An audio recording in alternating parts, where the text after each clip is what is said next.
it almost certainly is a recombination event that was laboratory driven.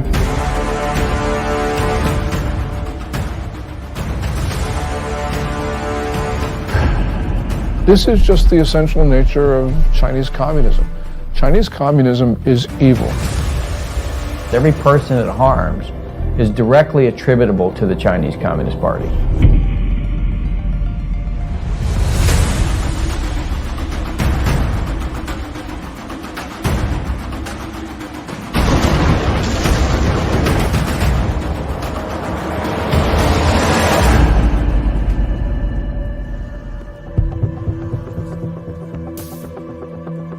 I began looking into the origin of the now widely known coronavirus in early February, with its timing amid the Hong Kong protests, the Taiwan elections, and the U.S.-China trade deal. My name is Joshua Phillip. I'm an investigative reporter at the Epoch Times in New York, writing about the Chinese Communist Party's programs of espionage and unconventional warfare for well over a decade. Videos and messages from Chinese citizens leaking through the censorship suggested the situation was much worse than what the regime was reporting. As my research progressed, initial answers turned into more questions. I soon realized there was much more to the story than we were being told. Today, the coronavirus is impacting over 100 countries around the world. Billions of lives are at risk. And from what is said by the Chinese Communist Party, this allegedly started spontaneously in the seafood market in Wuhan, China.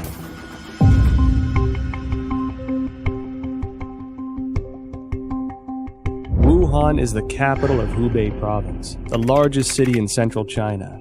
Huanan Seafood Market is located in Jianghan district of Wuhan City and is a large, comprehensive market that includes pork and a variety of frozen seafood, flavored spices, as well as some game meats. The first thing that received public attention about the epidemic was an internal notice from the Wuhan Health Commission. There has been a continuous occurrence of pneumonia cases of unknown cause. The notice issued on December 30, 2019, clearly required all medical units to report similar cases of unknown pneumonia. The notice started spreading online, and on December 31, 2019, the Wuhan Health Commission issued a public notice for the first time, saying that some medical institutions found a link between the pneumonia cases and the Huanan seafood market. However, the notice pointed out that there was no evidence of obvious human-to-human transmission and no infection among medical personnel. On January 1, 2020, the Huanan Seafood Market posted a notice of closure. This was followed by a thorough cleanup of the market, which as an investigative reporter seemed rushed. Guan Yi, a well-known Hong Kong expert, echoed my concern that the move was like destroying a crime scene. Since then, Wuhan officials have repeatedly said that most cases of pneumonia in Wuhan have a history of exposure to the Huanan seafood market. On January 26, the Institute of Virology of China CDC announced that 33 of the 585 environmental samples from the Huanan seafood market were found to contain the novel coronavirus nucleic acid, and the virus was successfully isolated from the positive culture samples, suggesting that the virus originated from wild animals sold at the market. At this point, Huanan Seafood Market being the source of the epidemic became an official conclusion. A few days later, however, a report from the journal Science published online challenged that story. The report cited a paper in The Lancet, one of the world's top medical journals, and questioned whether Wuhan's novel coronavirus pneumonia could not have originated at the market. The paper, titled Clinical Features of Patients Infected with 2019 Novel Coronavirus in Wuhan, China, was published in The Lancet on January 24. The first author of the paper is Huang Qiaolin, Deputy Director of Jinyintan Hospital, the first designated hospital for treatment of unknown pneumonia in Wuhan. Why would this come as a challenge to the official narrative? I think this journal article is very important. It reveals a lot of important information. For example, this paper talks about the first patient onset was actually on December 1st. These patients were not related to Huanan Seafood Market. And also no epidemiological association was found between the first patient and subsequent patient.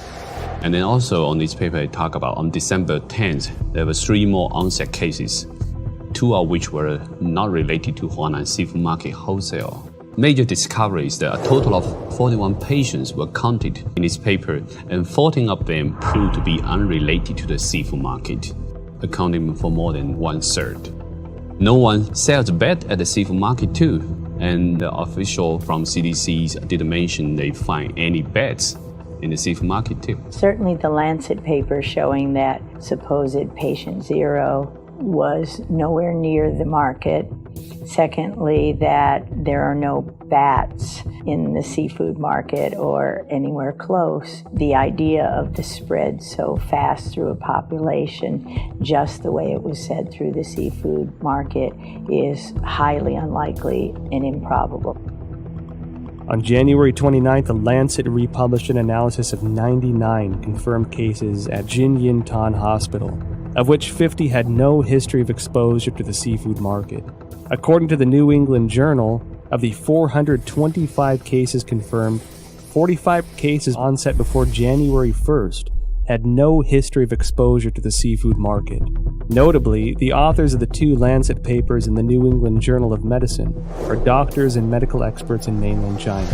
Daniel Lucy, an epidemiologist at the University of Georgetown, said in response to the Lancet paper that if the data were accurate, the first case would have been infected by the virus already in November 2019, because of the incubation period between infection and symptoms.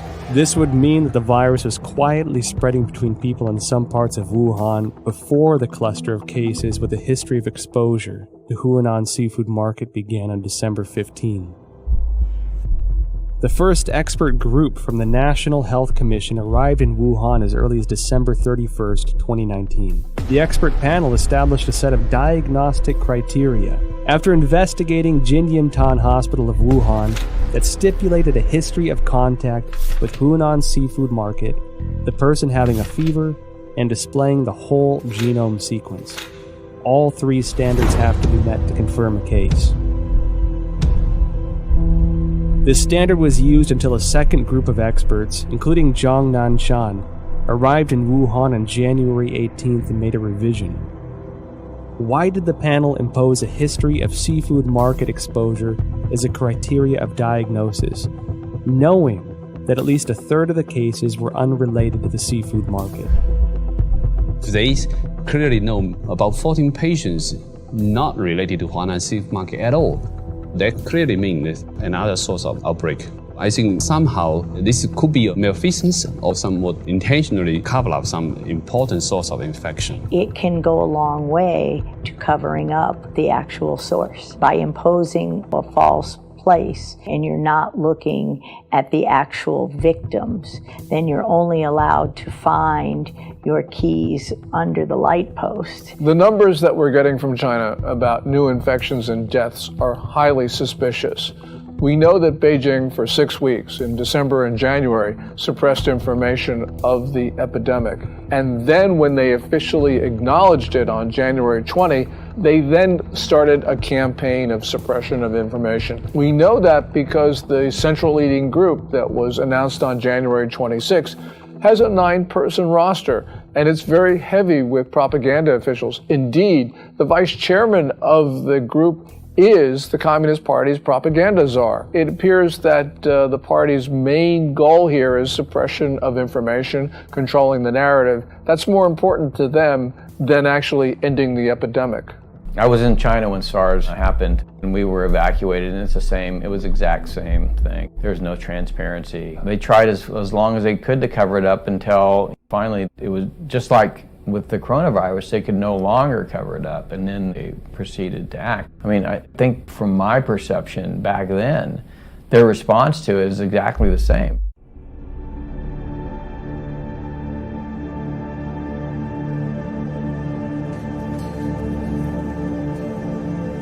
On January 10th, China disclosed the full genome sequence of the Wuhan novel coronavirus, and many of the world's top virologists began analyzing it. As early as January 7th, academic Zhang Yongzhen from the National Institute of Communicable Disease Control and Prevention along with the School of Public Health of Fudan University, submitted a joint paper to Nature. The paper was published on February 3rd and pointed out that the Wuhan coronavirus is closely related to CoV-ZC45 and CoV-ZXC21, two viruses sampled from bats in Zhoushan by the People's Liberation Army. The Wuhan coronavirus has an 89.1% nucleotide similarity to the CoV-ZC45 virus and even exhibits 100% amino acid similarity in the NSP7 and E proteins. Shortly after the paper was published, other scientists used BLAST, a program developed by the National Institute of Health and the National Center for Biotechnology Information, to compare the viral sequence based on the data submitted by Chinese authorities on January 12th. The results matched with Zhang's findings. Another scientist, Lu Raojian from the Chinese Center for Disease Control and Prevention, and their team also published a paper in The Lancet on January 30. The paper stated that the Wuhan virus has an 88% similarity to two bat-derived SARS-like coronaviruses collected in Zhoushan, Zhejiang province of China. The earliest discovery of this bat-derived virus is by an expert from the Research Institute for Medicine of Nanjing Command. A paper published in 2018 states that scientists from this institute detected many SARS-like coronaviruses in bats from Zhoushan City, also known as bat-like coronavirus, Zhoushan virus.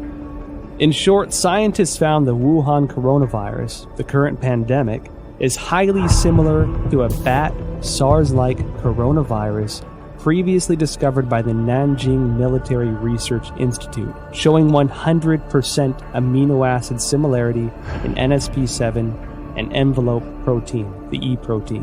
What does this high similarity reveal? Hard to see a protein is 100% identical when the virus jumps species. And so that was suggesting maybe the virus could be generated with a reverse engineer process. I certainly believe that the 100% amino acid similarity says it can't possibly be a natural mutation. It almost certainly is a recombination event that was laboratory driven.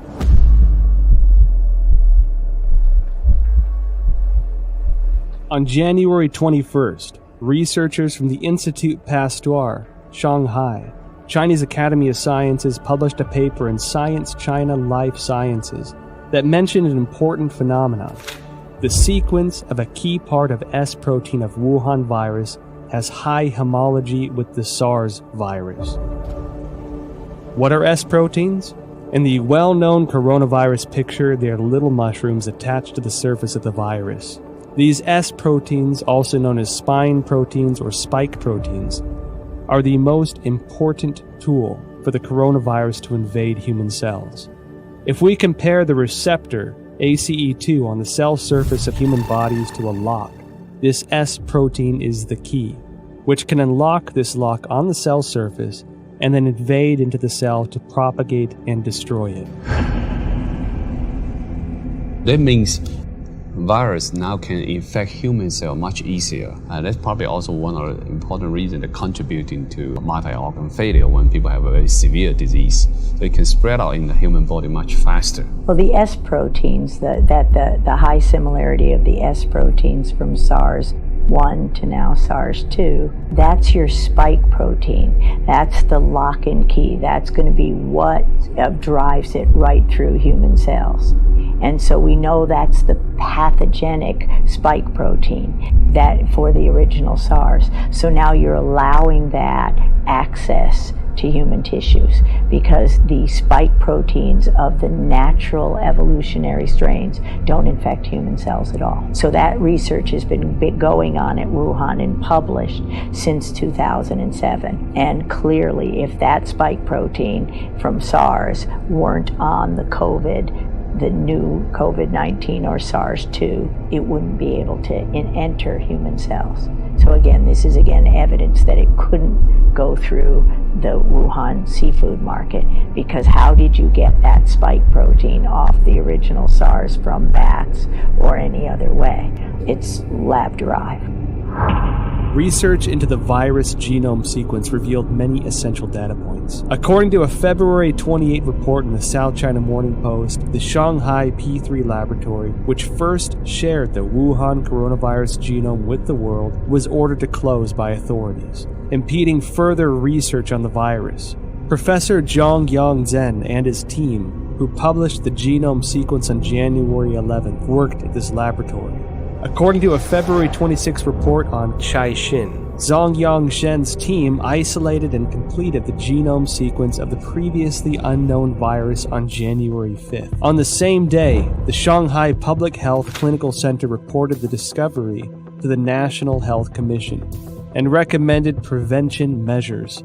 No response was received as of January 11th. And it was then that the team decided to publicize the virus genome sequence on virological.org, becoming the first team to do so in the world. Caixin also reported that the Hubei Health Committee already notified genome sequencing organizations on January 1st regarding the cessation of analysis of Wuhan virus samples. Existing virus samples must be destroyed. Information on the samples, related to papers and related data, are all prohibited from release. On January 3rd, China's National Health Commission distributed Notification Letter 2020 number 3, in which a similar directive was presented. Afterwards, the once active Chinese scientific community suddenly fell into an eerie silence. What was the Chinese Communist Party trying to hide? This is telling us the Chinese government is censoring this information. They do not allow the samples to be sequenced, or do not allow the sequence to be published or submitted to the gene bank. Its response to this virus is extremely troubling. It ignored it for 6 weeks. It allowed it to spread around China. It tried to get other countries to not protect themselves.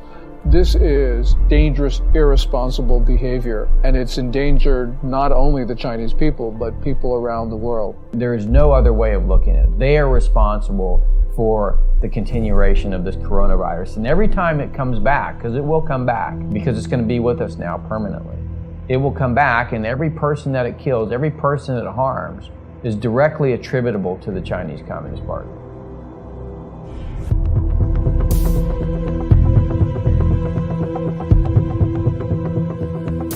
Through investigating the genome sequence, I found it significant that the S protein of the Wuhan coronavirus was critical in its cross-species ability to infect humans. While I was searching for related studies online, one Chinese virologist in particular caught my attention. She spent many years researching bats and coronaviruses. She was the first to locate the key to how coronaviruses can overcome cross-species barriers in order to directly infect human bodies. And she was the first to discover that the SARS virus was the result of a restructuring of multiple SARS-like coronaviruses found in bats. Her name is Shi Zhengli, and she may be an important link to the origin of the virus. Wikipedia describes Shi Zhengli as a, quote, Chinese virologist and researcher at the Wuhan Institute of Virology, which is part of the Chinese Academy of Sciences. Further investigations show that Shi Zhengli has been a figure of controversy since the Wuhan virus outbreak. This is due to a paper she published in 2015 discussing her own research into synthetic viruses. Caixin, a media company with ties to the Chinese Communist Party, interviewed Shi Zhengli in an attempt to refute these rumors. Dr. Zhengli, she is one of the top experts in China studying about coronavirus in Wuhan Institute of Virology. She has so many publications from collecting, identify bad coronavirus from bad caves. Her lab had these capacities and very sophisticated capacity to generate mutations to make it best fit in human expression as well. Delving further into related information, I discovered that Shi Zhengli published not one, but 4 papers in total, each of which contains important information. Since the SARS outbreak in 2003, Shi Zhengli has been conducting research on coronaviruses. From 2010 onward, the focus of Shi and her team was redirected to identifying the capacity for coronavirus transmission across species, specifically putting the spotlight on the S protein of the coronaviruses. In other words, her team's research in the Wuhan lab has been looking into the part that can make coronaviruses transmittable to humans. In June 2010, a team including Shi Zhengli published a paper. It describes research to understand the susceptibility of angiotensin-converting enzyme 2, ACE2 proteins of different bat species to the S protein of the SARS virus. In the experiments, they also modified key amino acid condoms to mutate the bat's ACE2 to examine compatibility with the SARS S protein. This paper demonstrated their awareness of the special relationship between the S protein and the ACE2 receptor. It also signified that Shi had unearthed the passageway for coronaviruses into human bodies. In October 2013, Shi and her team published a paper in the authoritative science journal Nature. They claimed a breakthrough in coronavirus research. What was their breakthrough? They successfully isolated 3 viruses from bats, one of which had an S protein that integrated with human ACE2 receptors. This effectively demonstrated the human infection of SARS-like viruses to humans without the need of an intermediary host. Then, in November 2015, Shi and her team at the Wuhan lab once again published a paper, this time in the British journal Nature Medicine. They discussed the creation of a synthetic virus, a self-replicating chimeric virus. This virus had the SARS virus as the framework, with the key S protein replaced by the one they had found in a bat coronavirus she mentioned in her 2013 paper. This new virus demonstrated a powerful ability for cross-species infection. The mice infected with this synthetic virus revealed severe lung damage with no cure. This symbolized that Shi's successful splicing of the SARS virus was a key to open the door to the cross-species transmission. What is startling is that these successful experiments on mice were only the tip of the iceberg. They planned to further experiment on primates. Although Shi Zhengli did not indicate any conclusion from this research, her move to research on primates suggests this was to more closely simulate the infection of humans with this new synthetic virus. This wasn't done without controversy, however. Shi's experiments quickly triggered widespread debates from the academic community. Simon Wayne Hobson of the Pasteur Institute in France expressed deep concerns. He told Nature, if the new virus escaped, nobody could predict the trajectory. Propagation could happen anywhere. His statement is exactly what's happening, that the virus is everywhere, and it could not spread that fast through various countries unless it's been spread via laboratories, via the mail, via research scientists studying that. Additional studies very strongly support the idea that this new coronavirus came from a recombination event, that is a cutting and pasting of 2 different viruses. So her work proves or strongly supports the hypothesis that it could not possibly have been generated in a natural zoonotic transmission, but had to come from a hospital setting, the laboratory setting, almost certainly the biosafety level for Wuhan research facility. However, this did not terminate Shi's research. On November 14, 2018, Shi Zhengli spoke at the School of Life Sciences and Biotechnology at Shanghai Jiaotong University. The topic was bat coronavirus and its cross-species infection. Reports of this event have since been deleted from the university website. I discovered 2 more significant pieces of information regarding the dangers of the research conducted by Shi Zhengli's team. First, On October 16, 2014, the Obama administration, wary of the potential threats to public health from the gain-of-function GOF research into SARS, MERS, or influenza, announced through the National Institute of Health that it was suspending funding into similar research. The funding pause included Xi Jinping's research project, Genetic Engineering of SARS-like Coronavirus in Bats, a collaborative effort with Dr. Ralph Barrick, a virologist at the University of North Carolina. Second, after the Wuhan outbreak, Indian researchers compared the S protein sequence between 2019 nCoV and SARS. They discovered that 2019 nCoV had 4 new sequences inserted, all of which can be found in HIV sequences through a search on GenBank. Shi Zhengli discredited those observations, although she never denied the existence of the 4 inserted sequences. However, scientists probing GenBank found that there were only 3 viruses containing all sequences. The first is the HIV virus itself. The second is a bat coronavirus discovered by Xi. And the third is this new Wuhan coronavirus. We've done this kind of work for now 40 years for me.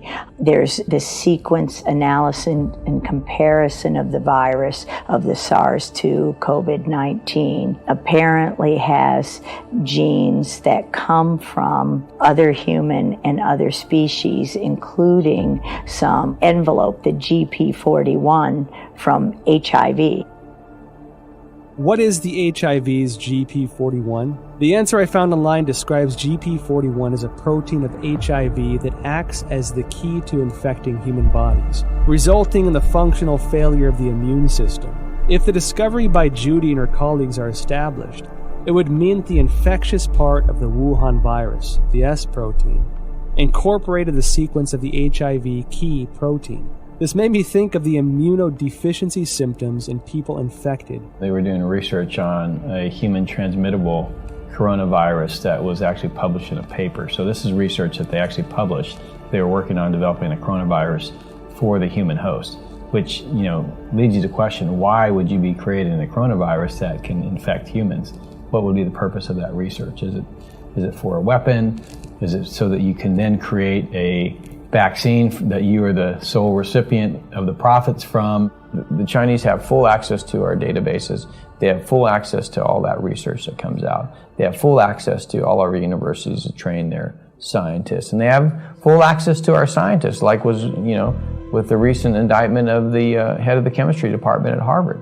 I mean, this is the 1,000 Talents program. Tens of thousands of the world's most brightest people in all of these different areas that are going to China to help them with their programs. And all of these programs, as you know, have a dual use capability.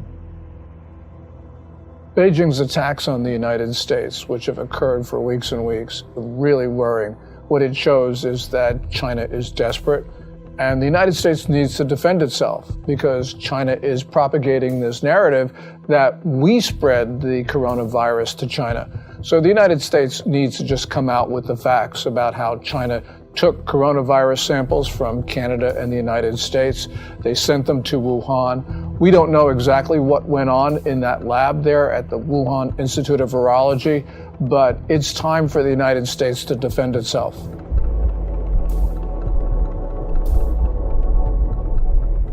January 23rd, 2020. The Wuhan virus exploded. While Wuhan announced the lockdown of the city, Shi Zhengli and her team released a paper stating that the Wuhan coronavirus was of probable bat origin. This was published in Nature on February 3rd. The paper indicated that the Wuhan virus utilized the same key as SARS to gain entry into the human body. She also announced the 2019 nCoV genome sequence was 96.2% consistent with a bat coronavirus originating in Yunnan, China, called RATG13, signaling a natural source of the Wuhan virus. However, Shi Zhengli's natural origin assertion was doubtful.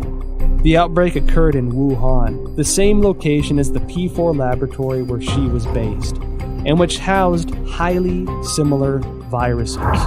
Common sense would lead the government to first inspect the P4 laboratory for any leakage incident and potential safety concerns. Instead, they shifted public attention from the P4 laboratory to the South China seafood wholesale market that sold no bats, and designated it as the origin of the disease.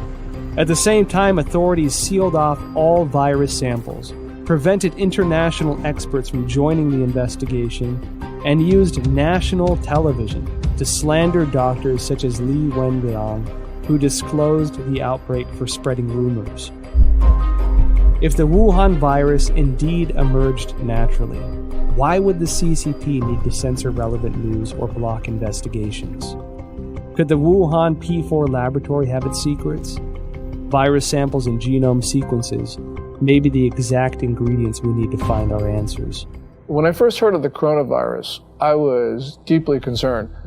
Almost every disease that starts in China begins in Guangdong province, the province that surrounds Hong Kong, in the south. But Wuhan is in the central portion of the country.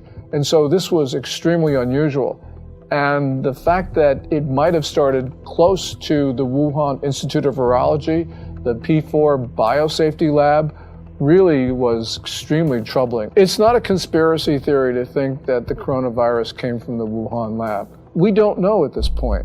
And until we know, the theory about the lab origin is certainly something that we should consider. I noticed that after the outbreak, the Wuhan Institute of Virology kept strangely quiet. Under normal circumstances, as the nation's highest level of virology research institute, it should be the first one to actively respond when the entire country is working around the clock, attempting to control a disease like this. One that so closely fits the type of viruses its scientists were researching. In contrast, the Institute had a highly visible demonstration on CCTV of their efforts to detect and prevent the outbreak of virus V in pigs of Guangdong in 2018. It should be noted that the Wuhan Institute displayed a series of abnormal events since the start of 2020. January 2nd, an email from the Director General of the Institute to all internal staff was circulated.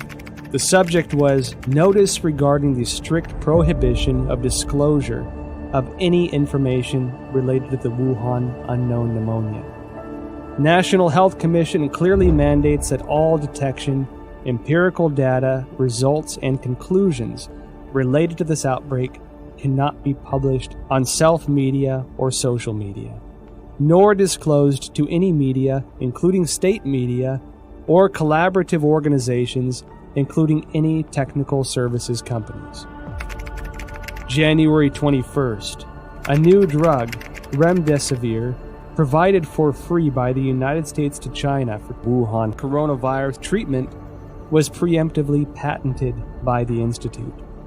February 3rd, Dr. Wu Xiaohua blew the whistle using his real name that Xi Zhengli's haphazard laboratory management may have led the Wuhan virus to leak from the lab. February 4th, Chairman of Duoyi, Xu Bo, blew the whistle using his real name that the Wuhan Institute of Virology was suspected of manufacturing and leaking the Wuhan virus. February 7th, top biochemical weapon expert of the People's Liberation Army, Chen Wei, officially assumed control over Wuhan Institute of Virology's P4 laboratory. February 14, Chinese leader Xi Jinping called for the inclusion of biosecurity into China's national security framework and to accelerate the introduction of a biosecurity law. February 15, the Institute refuted widely spread rumors on Chinese social media that a female graduate, Huang Yanling, was patient zero and had perished. However, Huang's photo, CV, and thesis were all removed from the Institute's official website, leaving only her name. February 17, Institute researcher Chen Chuanjiao blew the whistle using her real name that Director General of the Institute, Wang Yanyi, was suspected of leaking the virus. I graduated from the University of Virginia in 1980. My first job was to go to the National Cancer Institute, which was housed at Fort Detrick, Maryland, the same place that houses the USAMRIID, U.S. Army Research Institute on Infectious Disease, the biosafety level 4 facility, equivalent of the Wuhan facility. And so at these facilities, it's where investigators who I went in there myself, you can see the breakdowns in safety, and it's everywhere. That's why I have no doubt the Chinese biosafety level 4, it was just as lacking in safety, in rigor. You can argue that they don't care. Suspected of leaking the virus, military biochemical weapons expert assumes control. Biosecurity law. Now, when these sensitive keywords are connected together, it tells me that the P4 laboratory is not an ordinary academic research institute. I decided to start from the beginning of the Wuhan P4 lab. On January 23rd, the day Wuhan was locked down, French website challenges.fr published an article that revealed many details of the collaboration between France and China to establish the P4 laboratory in Wuhan. In 2003, after the SARS outbreak in China, the Chinese Academy of Sciences requested assistance from the French government to build a virology research center of the highest level. With the support of then French Prime Minister Raffarin, the two countries signed a contract to jointly construct the P4 laboratory under a wave of contention. According to the contract, French architect RTV in Lyon was responsible for the engineering of the laboratory. However, Chinese authorities switched the work to a local Wuhan architect, IPPR, based on research conducted by the General Directorate of External Security. IPPR had close ties to subsidies of the Chinese military, some of which were already targets of concern by the American CIA. Within the 12 subsidiary departments, there was even a specific military management office. The French delayed repeatedly, given security concerns. It wasn't until 2017 before the Wuhan P4 laboratory was operational, and French security continued to suspect that the Chinese regime was conducting biochemical weapons experiments. Who is the real boss of the P4 laboratory? The Wuhan P4 laboratory was a subsidiary of the Wuhan Institute of Virology, which is managed by China Academy of Sciences. The director of the laboratory was Yuan Shiming, who was also the head of Chinese Academy of Sciences Wuhan chapter. Design and funding for construction were the responsibilities of the ex-vice presidents of the academy, Jiang Mianheng from 1999 to 2011, and Chen Zhu from 2000 to 2007. Jiang Mianheng was the eldest son of ex-CCP leader Jiang Zemin. After Jiang Zemin ascended to power after the Tiananmen Square massacre, his son entered the academy and led the Institute of High Technologies Research and Development. Jiang Mianheng created the Shanghai Institute of Life Sciences, and together with China Academy of Sciences, Shanghai colleges and universities, Shanghai hospitals, military hospitals, and research institutions, formed a profit group of life sciences organizations. They controlled China's major life sciences research projects and allocation of massive funding. Jiang Jicheng, son of Jiang Mianheng, is the controlling shareholder of Wuxi AppTech, which in turn is controlling Fosun Pharmaceutical, China's agent for Remdesivir. Effectively, Jiang Jicheng is the kingpin behind the specific medicine for the outbreak. Meanwhile, Chen Zhu is the current president of the Red Cross Society of China, which had faced numerous scandals since the outbreak. In 1999, while Jiang Zemin was in power, the People's Liberation Army published a book, Unrestricted Warfare, in which strategies for a weaker nation to combat a stronger nation are discussed in the context of modern warfare. One of the authors, Qiao Liang, wrote, "After the first Taiwan Strait crisis, we realized that if the Chinese and American military fought head-on, we are at a disadvantage. Therefore, we need a new strategy to help our military tilt the balance of power. This new strategy is called unrestricted warfare, a variety of means beyond all limits, without any restrictions.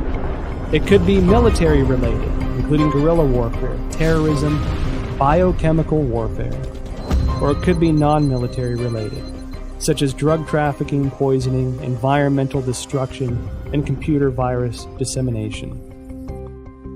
Israeli expert in biological warfare and former intelligence officer Danny Shoham published a paper in 2015 in India's Journal of Defense Studies. He pointed out that China will not miss, skip, or abandon any highly advanced technology, especially military-related technology. The article noted that China had 12 facilities related to the Ministry of National Defense and 30 subsidiary facilities of the PLA participating in the research, development, manufacturing, testing, or storage of biological weapons. Dr. Francis Boyle, a Harvard PhD famous for drafting the Biological Weapons Anti-Terrorism Act of 1989, clearly expressed, "The novel coronavirus we're seeing here is an offensive biological warfare weapon." The Federation of American Scientists indicated similar concerns in an evaluation report. The organization believed that the CCP possessed advanced chemical warfare projects, including research, development, manufacturing, and weaponizing capabilities. The CCP is usually known to have a proactive biological warfare portfolio, including state-funded and sponsored research activities. I believe they have them. I believe they're developing them. I think they want to be the most advanced nation on earth when it comes to biological weapons. The same as I believe that they do forced organ harvesting. The same as I believe that they have concentration camps for Uyghurs. The way I believe that they have systematically killed millions of Falun Gong. It is the same thing, this regime. You can count on it. So Wuhan as an area, I think, is critical by the fact that there's a lot of concern about what China's ambitions are regarding long-term global domination. I'll just say it that. Their military doctrines indicated that they intend to be the dominant political and military force in the Pacific Rim. I've talked to senior members of the Trump administration who have had conversations with the senior Chinese generals, and that's what they basically say. It's in their doctrine, too. So we have to examine this new clue. This is one piece of the, Wuhan, biological warfare. Does this mean something to these other things we're already seeing? Because the Chinese have already kind of stated this is their objective. So I think we have to analyze it through that lens. What does this mean to the larger political narrative of what China wants to do to dominate the region and potentially the world? We don't have to speculate about being at war.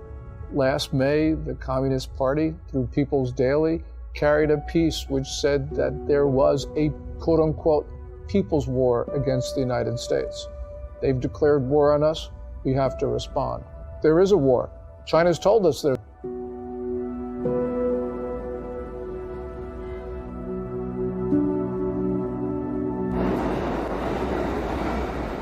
At present, the Wuhan coronavirus pandemic has spread to about 190 countries, with no signs of slowing down. The United States announced a state of national emergency. Europe became the new center of the outbreak. The world's largest art museum, the Louvre, and the Eiffel Tower are closed to the public. Tragic scenes, previously only found in Hollywood films, are now playing out live on the world stage. And given how closely it seemed to align with the Chinese regime's narratives, I can't help but question the role the WHO had in this catastrophic pandemic. Well, I think all you have to do is look at the photo of Tedros and Xi shaking hands, Xi standing there, Tedros going up to there, and it really is indicative of how China controls many of these international institutions. You can see that the WHO is essentially following Chinese Communist Party's guidelines. You can see that the UN Human Rights Council is similarly following what China does. From the very beginning of the coronavirus outbreak, the Communist Party has done its best to prevent the CDC and others from studying the origin of this disease. We don't know what's there, but the fact that the Communist Party is covering this up should trouble us deeply. Then you see the World Health Organization take over YouTube. And what's amazing is now at the bottom of every YouTube video, even from Chris Martenson with his daily updates, he's just reading facts. Now it's the World Health Organization is a forced link to go to the site. So for any person who doesn't know who the World Health Organization, they go there to get the propaganda. Not the facts, not the truth. They get the propaganda, they get the talking points from the World Health Organization. And that is also it's a shame that American corporations, especially social media, like Google, like Facebook and Twitter, they're trying to censor or ban or shadow ban or manipulate algorithms, so on and so forth, to prevent an actual honest conversation. The best way this is going to be answered, all this, we want the truth. The biggest issue I've learned over my 40-year career, it's not really fighting the viruses and learning how to treat the viruses. It's fighting a system that is determined to cover up and persecute anyone who reveals the truth behind. Today, the World Bank, many of the international institutions have essentially adopted a posture whereby if the Chinese Communist Party tells them to do it, they're going to do it. I'm not surprised at all by what the WHO says. I'm not surprised at all by ICAO, which basically has been blocking people from that tweet about Taiwan. I mean, the whole system, and this is why, by the way, the national security strategy that came out in December of 2017 says what it says, which is we need to protect our societies, not just the United States, but all democracies. We need to rebuild them, not invest Chinese Communist Party regime in the Belt and Road Initiative and Made in China 2025. And we need to inspire people again to believe in democracy. Every country has diseases, but in China they become national emergencies and global emergencies because the real disease here is communism. A sprawling and aggressive disinformation campaign unleashed globally by the Chinese Communist Party.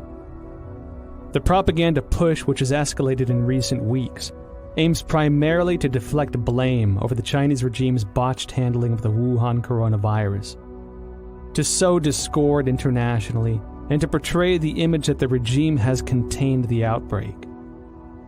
During the investigative interview process, well-known scientists who once suggested a laboratory origin of the virus declined to be interviewed one after another. Some avoided the topic of virus origin completely. Some had already composed scientific arguments but abruptly retracted their papers. I felt as if a giant net of censorship was cast by the CCP over virologists around the world. Silence at this time could have consequences for the health and lives of billions of people. I watch CNN, I watch Fox, I watch CBS, and I try to make my own assessment. And a lot of the time, you can figure out what's really going on by what they're not saying. And in this case, there's a lot of things not being said. Bottom line, they want to make money from China. They fear the Chinese repercussions if they air this stuff. It just gives you an indication of how powerful the Chinese Communist Party is. Chinese Communist Party suppressing speech in the West because these companies make money from China and they're afraid that they're not going to make, the Chinese Communist Party is going to punish them if they essentially publish this stuff or allow it to be aired. There is no other reason. I think we have to recognize, your audience who haven't seen it, I highly recommend Chernobyl, because the same basic governance model that screwed up Chernobyl, I would argue, is now in charge of the response of the coronavirus. So whatever you saw go wrong in Chernobyl, you could still see that potential here. I'm not saying it's going to be that bad. I'm just saying that the party, the central party, is the thing which they want to protect, their power. And people and nation issues are secondary to the continuation of power. Communist Party is malign and it is grossly irresponsible. It has pressured governments to keep their borders open, and it had to know that that would result in the fast spread of coronavirus to other countries. This is the worst sort of behavior, and the world's got to understand that there will not be peace, there will not be good order and stability in the world as long as the Communist Party rules China. The Wall Street Journal writes a piece as China is a sick man of Asia. It needs to be corrected. It's not China is a sick man of Asia. It is the Communist Chinese Party that's a sick man of Asia. The Communist Party has policies that people abhor. And it's not just its reaction to the coronavirus. We see this with the suppression of rights, also with holding perhaps 1 million people, maybe even 3 million people in concentration camps. So this is just the essential nature of Chinese communism. Chinese communism is evil. While China pretends to be a responsible member of the international community, in reality, they are doing much to undermine the rule of law and human rights. We at the Epoch Times refer to the Wuhan coronavirus, or COVID-19, as the CCP virus, because the Chinese Communist Party's cover-up and mishandling allowed the virus to spread throughout China and create a global pandemic. On March 24th, Texas lawyer Larry Klayman filed a complaint in Texas federal court seeking at least $20 trillion from the Chinese government.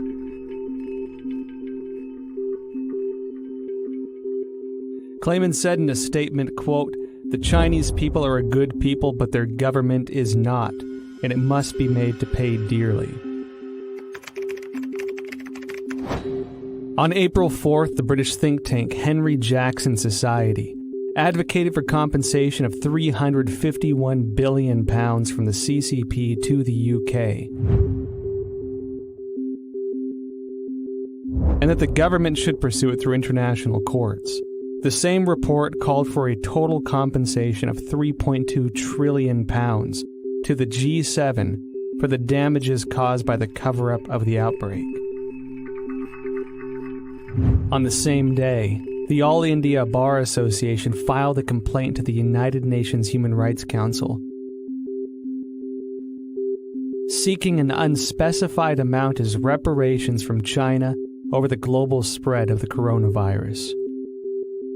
Evidently, the CCP violated the international health regulations. The United States and the international community must regain their senses and take action. Reveal the truth through investigations, initiate sanctions against the CCP, and seek massive restitution for the worldwide public health emergency resulting in tremendous health and economic loss.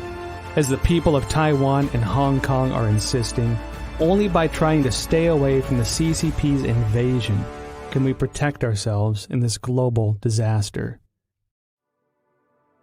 Let's start protecting ourselves. Let's start rebuilding our country. Let's start investing in our people. Let's start inspiring people to love democracy and transparency and open markets, not what the Chinese have, which is essentially, if you read document number 9, counter to every single one of those things. So, I mean, it gives us a real opportunity to kind of reevaluate the kind of world we want to live in and fight for the right side of that world. I want them to see the true nature of the Chinese Communist Party, because when they do, they're going to wake up. And when that happens, democracies will begin to flourish again. And when that happens, perhaps, just perhaps, the people of China will have a chance. This virus must have a message for all of us as people of this earth. We need to take a break from our busy schedules and seriously consider the repercussions of our ever-expanding scientific research and development. Did we go too far? Do our desires and ambitions go against the laws of nature and pull us further from the direction given by heaven? Maybe when this virus lifts, we can again find our traditional values, rediscover kindness and virtue, family and community. I believe that viruses can't survive where hearts have compassion.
I watch CNN, I watch Fox, I watch CBS, and in this case, there's a lot of things not being said.